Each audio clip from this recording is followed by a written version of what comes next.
Lost my way and lost my mind. Lost everything that I thought was mine. I fell asleep down to the earth. Been planted underneath your feet. All but buried but not forgotten. All I need is the water. I'll start to grow again when I get some water. I'll have everything I need when I get the water.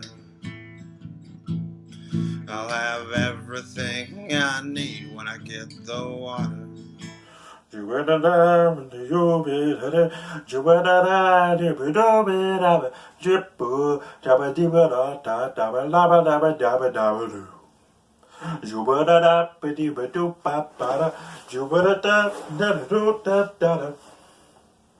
Welcome to A Taste of Cranberry. Today we're going to talk about letting go of anger, learning to forgive, and leaving exile. In my last video, little cranberry sauce, I touched on anger. It came to me that is something that's been ruling me, and I started to deal with it. Now, every first of the month, I meet with the men's group for my church, Focus Church, a great church, half a mile up the road. And we talked about anger too. It wasn't planned, and these guys are dealing with it as well. So I think I had a whole message planned, talking about like David and Goliath, and I was going to talk about something like Pee Wee Herman having to wrestle Goldberg, to make it somewhat modern. But I'm not going to do that, Besides, who knows who Bill Goldberg is? Everybody knows Pee Wee Herman. He's got a lot more character. And that's what it's about, developing character. Anyways, we also dove a lot into these passages that are very heavily related to some passages that I was going through. So, let me start with the passage that I was going to use, and then I'll go into theirs, the one that we used today. We're going to start talking, we're going to go into Peter. Peter was a fisherman who liked to cuss. He was a real roughneck. And this whole Bible is full of characters like him and like me.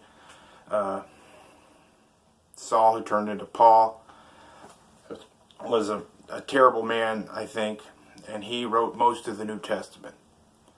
And so remember that. It's not about the old ladies. That's why I was turned off to church for a long time, because it was just old ladies who didn't seem particularly happy or cool, and I was like, I don't want anything to do with that. If I want to smell mothballs, I go to my grandma's house. But before I even go into this, I'll go into this. This is what I was planning to do. 1 Peter 3, chapter 3, verse 1 and 2. In the same way, you wives must accept the authority of your husbands. Then, if some refuse to obey the good news, your godly lives will speak to them without any words. They will be won over by observing your pure and reverent lives. Now that's why I'm doing what I'm doing. I was raised in church my whole life, and I've been, my dad's, one of his main rules when I was a teenager was, do whatever you want, but you gotta go to church Sunday mornings, Sunday nights, and Wednesday nights. And I hated that. that stupid rule. But I'm so thankful that was his rule, because it put a lot of seeds in me that are coming to life now. I have I've said everything that I could came to my mind for the longest time, except for this dormant stuff that has been planted in me by my father and his mother and my grandparents and my beautiful mother. Hey, Mom. But it's time to unleash the Kraken, so to speak, within me. Time to stop playing, Time for me to leave Exile. And the reason that this scripture speaks to me is because I've been fighting this for a long time. And I've been so upset about my wife leaving me. Yeah, I'm talking about this again. But if she didn't leave me, I'd still be such a mess. But after my accident, I'm talking about that too, I gave up. Before my accident, Kayla and I were going to Biltmore Baptist Church a long time, and I thought I was right. But apparently I needed to go back to the factory because there were some defaults.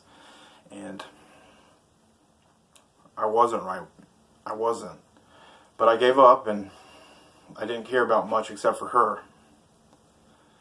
And what this passage says to me is, she was glowing, she was smiling, she was happy, she had the joy, even though I didn't. And she didn't push it down my throat or anything. It just illuminated from her. And because, given our tragic circumstances, she was able to radiate her joy, and because of this, I know it was because of this. I'd wake up in the morning and see her reading the Bible. She'd be in the kitchen singing hymns. It was my favorite thing, is to walk into a room and her to be singing a beautiful hymn. But over these past couple months, that's what got to me, is she was so full of joy this whole time, and I was a mess. She won me over. I saw God. I saw Jesus in her. And God meets you where you are. I was in the substance abuse class, my orientation, talking about it. And this dude, cussing left and right, starts reading me Ephesians, talking about spiritual warfare. And the Bible, which has been read to me and I've read my whole life, just came to life off the page, and it got me. Here's what, and that's why I have been so dedicated since, and I've been so into it. It's changed my life. I didn't know, but today we talked about 1 Peter, a few chapters past 3, chapter 5. I think it's 6 through 8. So humble yourselves under the mighty power of God. At the right time, He will lift you up in honor. Give all your worries and cares to God, for He cares for you, or about you. Stay alert. Watch out for the great enemy, the devil. He prowls around like a roaring lion, looking for someone to devour. Now, he devoured me. He ate me up. And in the Bible, it says that the husband is the head of the household, and the wife is the body. And since I've been consumed, I think that's trickulated down. So I've been full of anger about all this stuff that's happened to me. Why? Because I'm being shaped. It also says that God is the potter and He's shaping us. So He's cutting the fat off of me and making me a better man that I'm supposed to be. And I need to let go of my anger, or I'm not going to move on. And I need to forgive whatever I need to forgive. And I apologize to whoever out there I've hurt, and whoever needs to forgive me sincerely. You need to do that. You need to forgive people, everybody.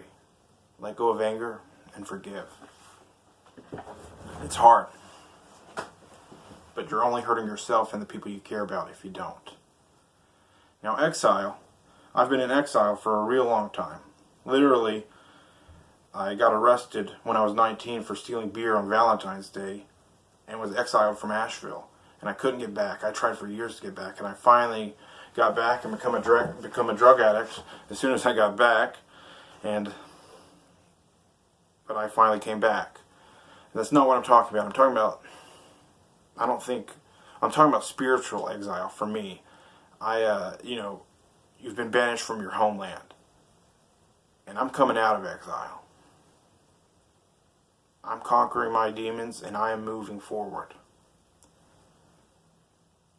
I don't know what to do, but I'm learning. I love you all. Love yourselves. Forgive everybody. It's the only way to live. Let go of anger. It's not tough. What's tough is letting it go.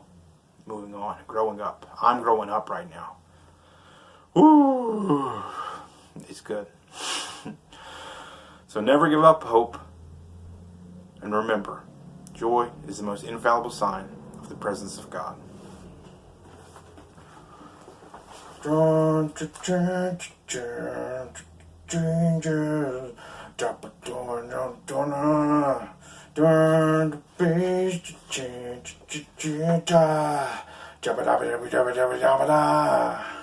Job change. Oh, that's better. Job change time.